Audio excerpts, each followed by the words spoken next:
본문에 한 여인이 나옵니다. 그의 딸이 흉악하게 귀신이 들렸습니다. 세수도 하고 옷도 예쁘게 입고 화장도 하고 자신을 가꾸면 얼마나 좋겠습니까?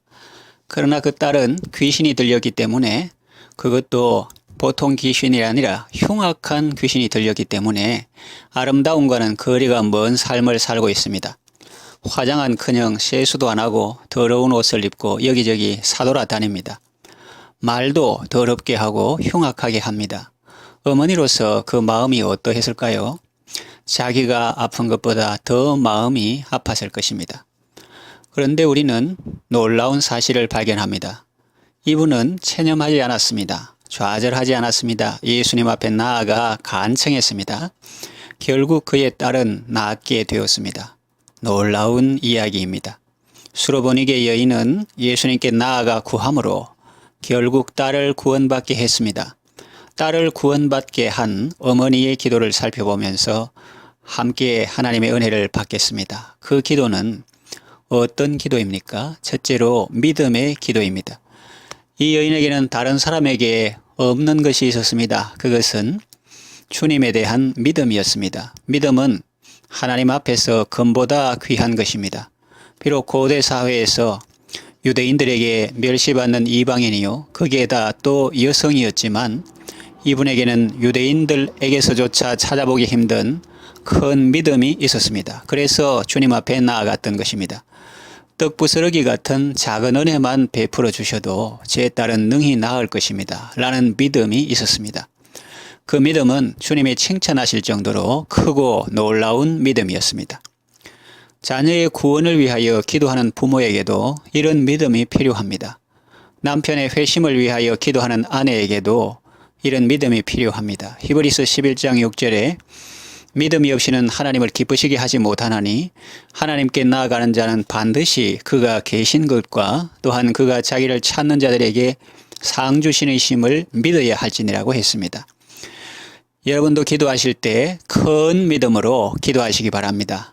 주님은 능히 이 병을 고치실 수 있다. 주님은 능히 내 자녀를 구원하실 수 있다. 주님은 능히 내 남편을 변화시킬 수 있다. 내 아내를 변화시킬 수 있다. 이런 믿음을 가지고 기도하시기를 바랍니다. 두 번째, 겸손의 기도입니다. 인간의 관점에서 보면 이 여인은 주님께 무시를 당했다고 볼 수 있습니다. 왜냐하면 아무리 부르짖어도 반응이 없습니다. 나를 이방인이라고 아예 인간 취급을 안 하네, 여자라고 무시하네, 이렇게 생각할 수도 있습니다. 그래도 포기하지 않고 자꾸 부르짖으니 예수님이 그 여자에게 직접 말하지는 않았지만 제자들에게 하시는 말씀이 어렴풋이 들립니다. 나는 이스라엘 집에 잃어버린 양 외에는 다른 데로 보내심을 받지 않았다. 너는 우선순위가 아니라는 말입니다. 사람을 차별한다는 인상을 받을 수 있습니다. 그래도 이 여인은 포기하지 않고 예수님이 계신 집에까지 따라 들어가서 간청했습니다. 그때 예수님은 놀라운 말씀을 하셨습니다. 자녀의 떡을 취하여 개들에게 던짐이 마땅하지 아니하니라. 이 말을 듣고 여인은 화내지 않았습니다. 포기하고 집으로 돌아가지도 않았습니다. 더욱 주님 앞에 나와 간구했습니다. 주님, 옳습니다. 개들도 제 주인의 상에서 떨어지는 부스러기를 먹습니다.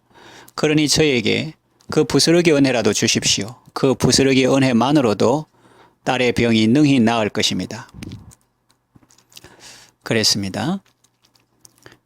내가 어떤 사람인데 나를 몰라보고 감히 내게 그런 말을 해. 그러면 낫기 어렵습니다. 구약의 나만을 보세요. 내가 어떤 사람인데, 내 생각에는 선지자가 벗은 발로 뛰어나와 직접 안수하며 기도할 줄 알았는데 문도 안 열고 코빼기도 안 보이고 말만 해. 그렇게 기분 나빠 돌아갔다면 살아계신 하나님을 체험하지 못했을 것이고 병고침도 받지 못했을 것입니다.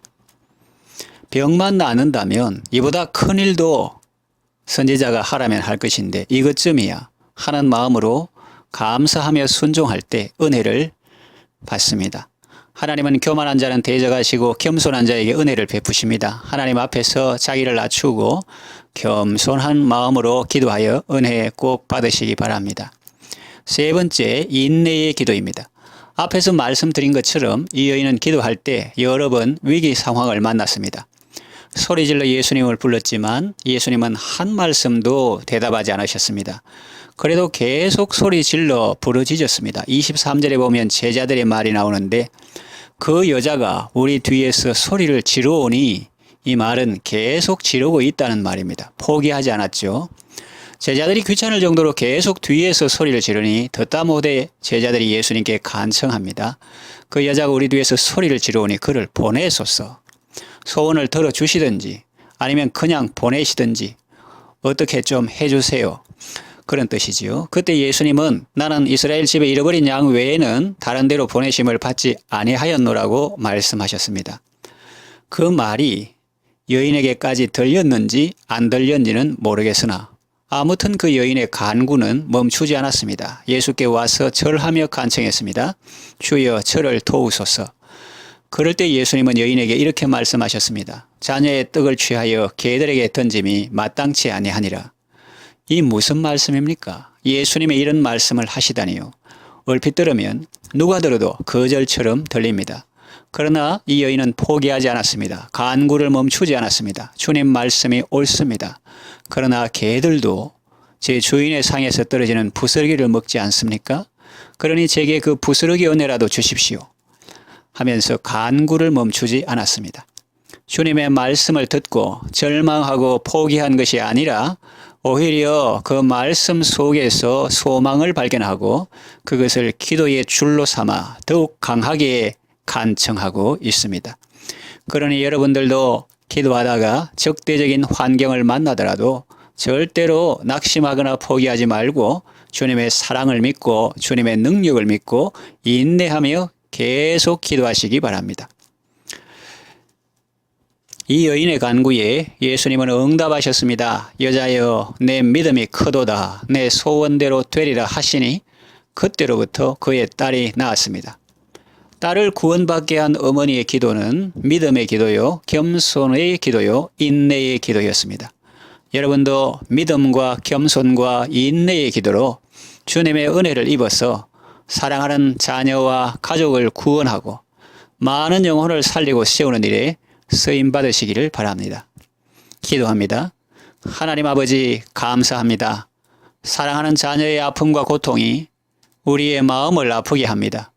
도적이 온 것은 도적질하고 죽이고 멸망시키려는 것뿐이요 라고 말씀하신 것처럼 귀신은 우리가 사랑하는 사람 속에 들어가 그들의 삶을 파괴하고 무너뜨리고 있습니다. 아직 예수님을 모르고 세상 신에 매여 사는 가족이 우리의 마음을 아프게 합니다. 영원한 생명을 모르고 세속적인 가치관에 매여 사는 친구와 동료들이 안타깝습니다. 그들을 구원하여 주소서. 말씀과 성령으로 그들의 영혼을 만지시고 고쳐주소서. 예수님의 은혜로 거듭나게 하시고 온전한 삶을 살게 하소서. 무엇보다 제가 그들을 위한 기도를 계속하게 하소서. 믿음을 가지고 겸손한 마음으로 포기하지 않고 계속 기도하게 하소서. 주님의 은총을 입기까지 사랑과 섬김의 삶으로 드리는 기도도 계속하게 하소서. 예수님의 이름으로 기도합니다. 아멘.